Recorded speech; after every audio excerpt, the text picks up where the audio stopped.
guys, it's me, Dominic, and welcome back to my channel. So, kanina, nagpunta kami ng Ayala Feliz along Marcos Highway. I don't know, hindi ako magaling sa directions. Basta nagpunta kami doon para may i-meet. Then, habang naglalakad-lakad kami, parang gumagala-gala muna kami habang iniintay namin yung dadating. May nakita akong isang store doon sa, I think it's second floor. Kung hindi second floor, third floor ng mall. Then, ang pangalan ng store is Biblio. Biblio, which means book. So, yeah, nakot niyo yung attention ko. And, bibigyan ko kayo ng konting insights about Biblio. So, I have my trusty laptop here. And, this is not a paid promotion, guys. Sobrang natuwa lang ako sa Biblio. And, sobrang na-excite talaga ako i-film tong video na to. Kaya, I'm very sorry kung ito yung background natin. Basa pa yung buhok ko. Nagpulbos lang ako and nag-lip tint lang ako para lang magmukhang fresh sa paningin nyo. So, ang Biblio is para siyang bookshop ng mga pre-loved books. Para siyang yung mga books for less, book sale, something like that. So, yung book for less is parang sub-brand ng Biblio. Or sub-brand ng book for less yung Biblio. Something like that. Either or. Then, ang nasulat dito, we are a specialty bookstore and cafe that features a variety of imported pre-owned books and curated merchandise while also serving coffee from different areas of the Philippines. Siguro yung unang tinayo nilang Biblio sa UP Town Center is cafe and bookstore talaga. Pero yung napuntahan ko is bookstore lang. Biblio was established in 2016 and opened the door of its first branch in UP Town Center along Katipunan Avenue. Hindi ko pa napupuntahan tong first branch nila ng Biblio kasi nga first time ko lang din makita yung Biblio ever in my life. Kaya, girl, alam ko tatlo na yung branch nila. Yung isa, yun nga yun sa UP Town. Yung pangalawa sa Feliz, Ayala Feliz. Tapos yung pangatlo is Ayala Cloverleaf. Basta malapit daw siya sa may LRT ng, hanapin natin yun mamaya. Or ilalagay ko na lang sa description box below. So, huwag niyo kakalimutang i-check yun. Tapos, yung theedition.ph, ilalagay ko na lang din yung link dito sa baba sa description box. Is may ginawa silang parang article about Biblio. So, ang pinaka-header nung article is Biblio invites you to fall in love with books again. So, yeah.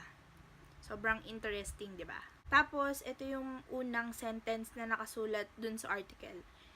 Even in a decidedly digital world, the charm of bookstores never ceases. And that's very true.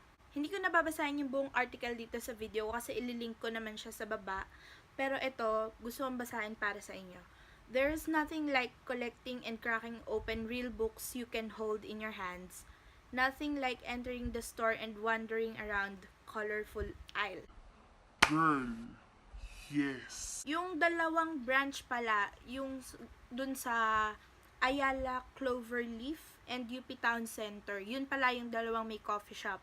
So, yun nga yung mga konting informations about Biblio and sa mga pwede nyo makita or sa inyo pwedeng makita. And, when I entered Biblio, syempre ang nakita ko ay medyo mahal pa rin for a second-hand book. Kasi mga 200 plus, ganon.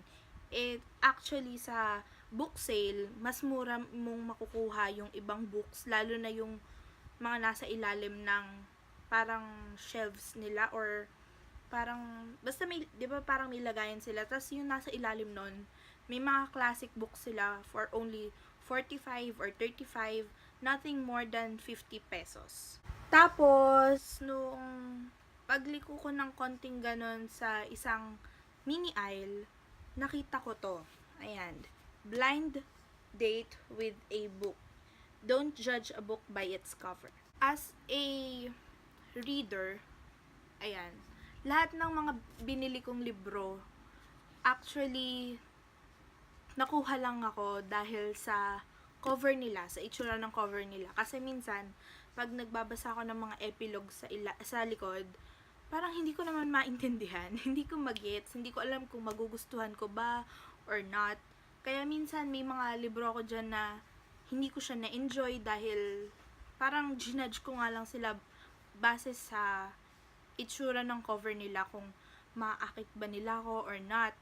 So, naisip ko na why not try this kind of thing? Kasi, hindi ko nakikita kung anong laman. Ang alam ko lang is tungkol saan ba siya. Konting informations lang about dito sa librong to. Sobrang mystery yung librong to para sa akin dahil, girl, ito lang yung information na meron akong alam about dito sa librong to. So, let's talk about this book na nakuha ko or nabili ko. Yung book na to cost me 248 pesos for this blind date with the book purchase na to. And yung nakasulat sa likod is fiction, thriller, crime, and brilliant and thought-provoking. So, sana hindi ko pa siya nababasa or sana hindi pa ako nagkakaroon netong book na to kasi That would be a big disappointment for me. so let's start opening this book. Oh my god, I am very excited. So ayan, tatanggalin lang natin yung twine. Alam ko twine yung tawag dito, basta yung tali. Ayan. So tatanggalin ko muna yung tag and I will keep this one. Alam nyo, matagal ko na siyang nakikita around Facebook. Pero, sa ibang bansa yung nakikita kong mga ganto. And, ngayon ko lang nakita to sa Philippines. So, I grabbed the opportunity para makabili ng isa. So, ayan, natanggal ko na yung twine. Tanggal ko na yung twine and we're left with this paper right here. Likod. Uy! Napunit ko din. Oh my God! Nakita nyo ba yan? Dilaw na yung pages.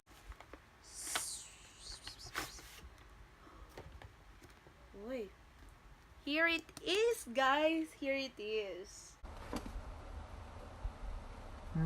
The smell of old books. Oh my god. So, ito na nga yung book. It is The Brutal Art and it is written by Jesse Kellerman.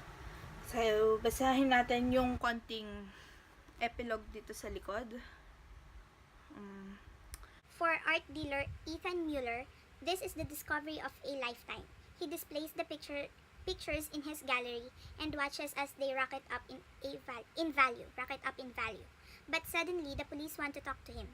It seems that the missing artist had a deadly past.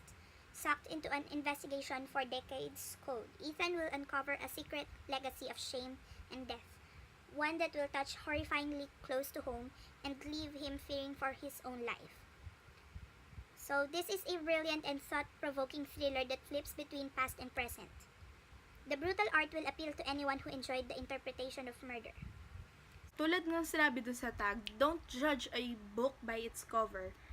Kasi, alam niyo kung makikita ko naman to sa mga second-hand bookstores or sa mga ganon, pre-loved bookstores, siguro hindi ko siya kukunin kasi sasabihin ko, ano ba to, boring, ganon. Pero yung excitement ng pagbubukas ng isang ganito, nung parang mystery book, ang alam mo lang, konting information about that book, sobrang nakaka-excite, alam mo yun. Tapos pagbukas mo, kahit ito yung makikita mo, hindi ka mabibigo kasi alam mong hindi mo pa siya nababasa before. It is something new. It is something that excites you. And, oh my God, I am very, very excited to read this one. Tamang-tama to sa panahon ngayon. Reading books while drinking hot drinks. Oh my God. I will update you kung ano yung magiging thoughts ko dito sa librong to. Kasi gusto ko talaga siyang basahin. And, hindi ko alam kung saan ako mag-update, kung dito ba sa YouTube or sa Instagram, sa Snapchat, sa Twitter. Basta mag-a-update ako about this book. Kung may makikita nga pala kayong mga ganto, mga blind date with a book na mga ganto na purchase, bumili kayo kasi sobrang worth it. Yung 300 nyo, sobrang worth it. Kung medyo nawawala na yung excitement nyo sa pagbabasa, this might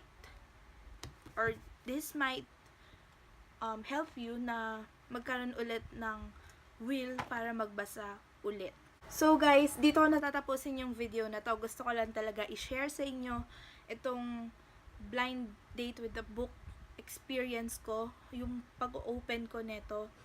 And I will see you guys in the next update from reading this book.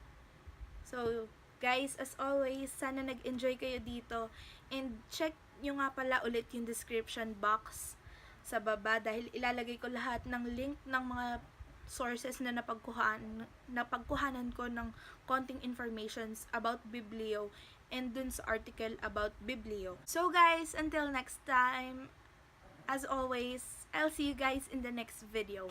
Bye!